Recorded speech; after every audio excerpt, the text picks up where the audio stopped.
बिस्मिल्लाहिर्रहमानिर्रहीम। अस्सलाम वालेकुम फ्रेंड्स, आज मैं आपको बीफ बनाने का तरीका बताऊंगी, बीफ का सालन बनाने का। ठीक है, और ये बहुत मज़ेदार बनेगा और बहुत जल्दी और बहुत टेस्टी बनने वाला है। ठीक है, ये 2 ग्लास मैंने प्रेशर कुकर में पानी ऐड किया हुआ है। ठीक है, ये मैंने गोश्त धो के रखा हुआ है।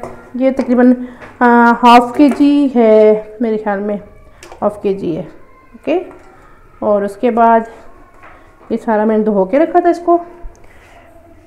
उसके बाद 2 दरमियाने साइज़ के मैंने प्याज काटे हुए।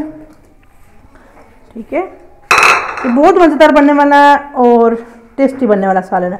ये मैंने लिए हैं हल्दी 2 चम्मच, 1 चम्मच दड़ा मिर्च और 1 चम्मच नमक खाने वाला चम्मच। ठीक है, उसके बाद मैंने लिया जो इस गोश्त में सबसे इम्पोर्टेंट रोल अदा करता है वो है लहसुन और अदरक। ठीक है, तो दोनों मैंने इनको कूट लिया है। ठीक है, इसके बाद इसको मैं ज़रा सा हिलाऊंगी, इसी के अंदर इस चमचे के साथ हिला के मिक्स कर देती हूँ।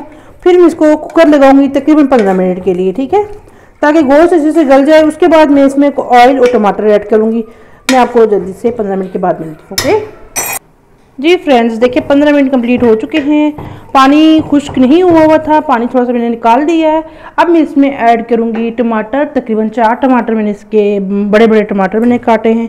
और अब ऐड करूँगी साथ ही कुकिंग ऑयल। ठीक है, तकरीबन 1 कप, क्योंकि इसमें अपना भी छोटा वाला कप नहीं होता वो, क्योंकि इसका अपना ऑयल भी निकलेगा। आपको पता है मटन बीफ के अंदर ऑलरेडी चिकनाई थोड़ी होती है, इसलिए वो मैंने कर दिया है। और साथ मैंने ये अदरक ली है, लंबी लंबी करके बारीक बारीक करके, ये भी काट के फेंक दूँगी। ठीक है,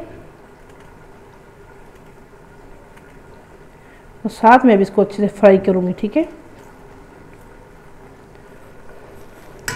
अब मैं इसको रखूँगी टमाटर, और ऑयल जो है ना ये अच्छे से फ्राई हो जाएगा। फिर फ्राई होगा तो मैं फिर आपको कलर दिखाती हूँ। ठीक है, बड़ा मज़ेदार ये बनने वाला है सालन जी। ये देखिए सालन बिल्कुल तैयार हो चुका है। मैंने फ्राई गोश्त किया है। मैं ये देखिए कितना अच्छे से मैंने इसको फ्राई कर लिया है। मैंने इसमें अब सूखा धनिया, ग्रीन धनिया ऐड करूँगी और इसकी गार्निशिंग के लिए ये बहुत ज़रूरी है, बहुत मज़ेदार